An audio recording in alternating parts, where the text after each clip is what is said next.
The good news: silver is recovering from futures market manipulations of above-ground supplies and has been steadily growing in value over the years to the point where domestic production can compete in the world market. So now is the time to prove up reserves of the McGrath A2 quadrangle, Alaska, with a program to diamond drill the deposit at Bowser Creek, considered to be the find of the USGS Heavy Minerals Program of 1967, that I staked in early 1968 as an employee of the Alaska Mint Company, with the help of the late great bush pilot Don Sheldon of Wager with the Wind fame, flying me and support out of Talkeetna to land ski planes on an ice island in the middle of the Post River. The reason I won the claim staking horse race with Canadian mining companies was that Don knew this area, having flown the survey of the road to McGrath, shown on this Standard Oil roadmap as proposed,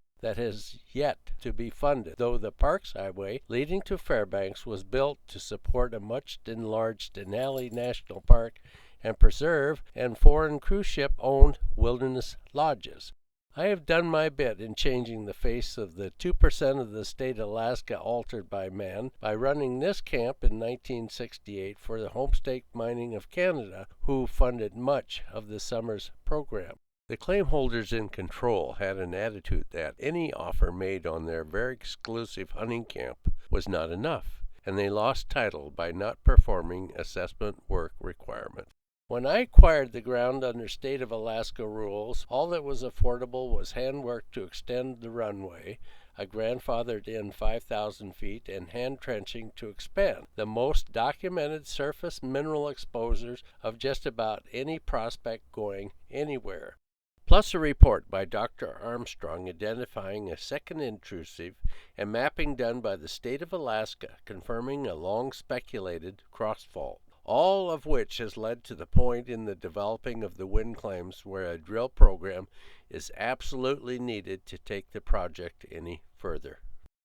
The professional reports documenting the wind group of claims covers about 3 square miles, divided into zones, south and north of the Bowser Creek Fault, shown on this perspective as running northwest.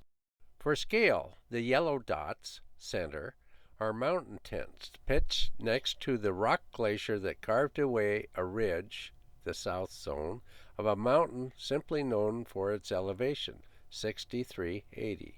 A second fault running north 13 degrees east, associated with overturned folding and dikes, is traceable for about 1.5 miles into the north zones, but is covered by a couple hundred feet of morainal till and rubble where it crosses the Bowser Creek Fault.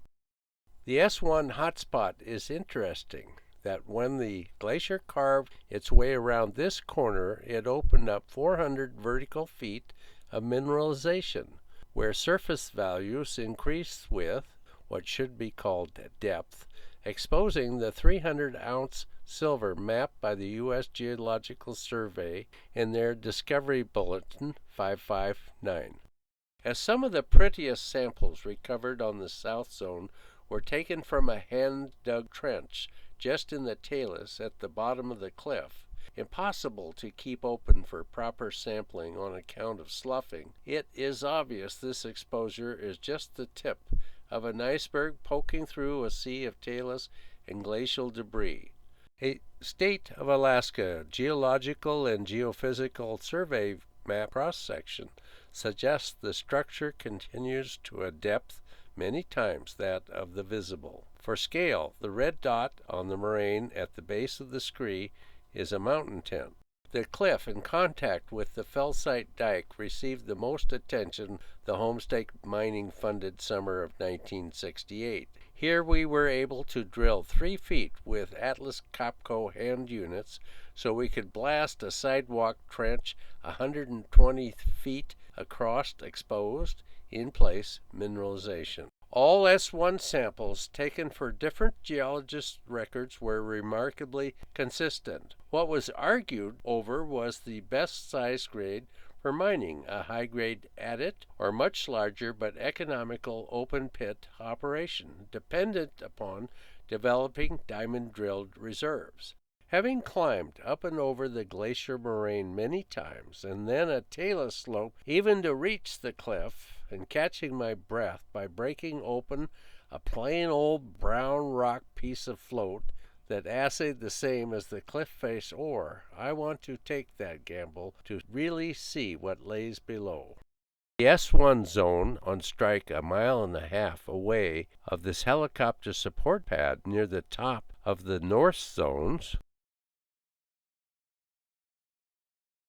and separated by 1,500 feet in elevation, may have been the favorite of visiting geologists, as the cliff face was so visible, a window into the mountain. But I, as a prospector, was more intrigued by the large number of outcrops the U.S. Geological Survey found while headed down a scree slope on the north side of the creek. In 1968, a very limited trenching program surrounding the visible resulted in defining mineable pods of ore that led William Sharp to recommend a drill program to prove continuity clear across the creek and up the other side, at depth of ore similar to this. The northwest and headwaters zones were briefly looked at by geologists Reed, Elliott, Anderson, Sharp, Orr, and dismissed as interesting but with little economic potential. Much of the northwest zone consists of unbroken scree slopes, except where mineralized pieces of float appear at the bottom. Over the years, we have hand-trenched zones within zones, but this effort has produced few results except stringers associated with felsite dikes.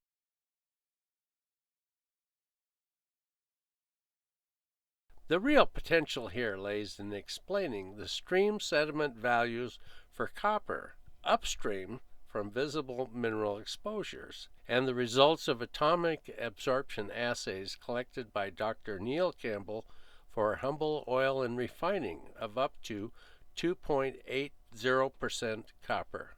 Due to the excitement following up USGS and Homestake mining finds, no physical work was done on the second intrusive, identified years later as a potentially productive target by Lee Armstrong, chief geologist and mining engineer for the Longyear Drilling Company and mineral consultant for the Chase Manhattan Bank.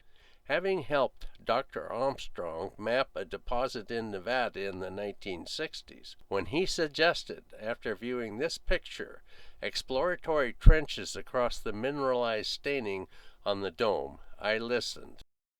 And yes, it was difficult cutting into permafrost, which sometimes mimics in-place bedrock, but here is what we found. Definitely a target that needs further examination.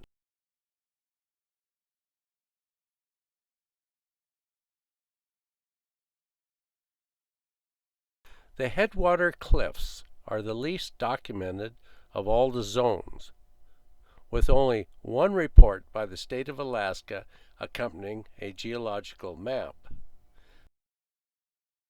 that validated this difficult to access yet massive exposure, marked by the symbol of crossed miners' picks, as were the south and north zones.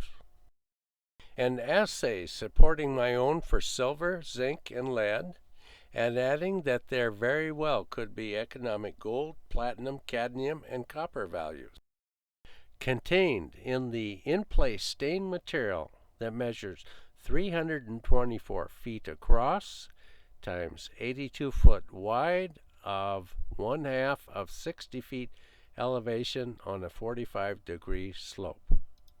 Actually, there is much more material than that, but again, this is where the importance of a drill program and a survey by state-of-the-art electronics being absolutely vital if this prospect is to be turned into an economically viable mine.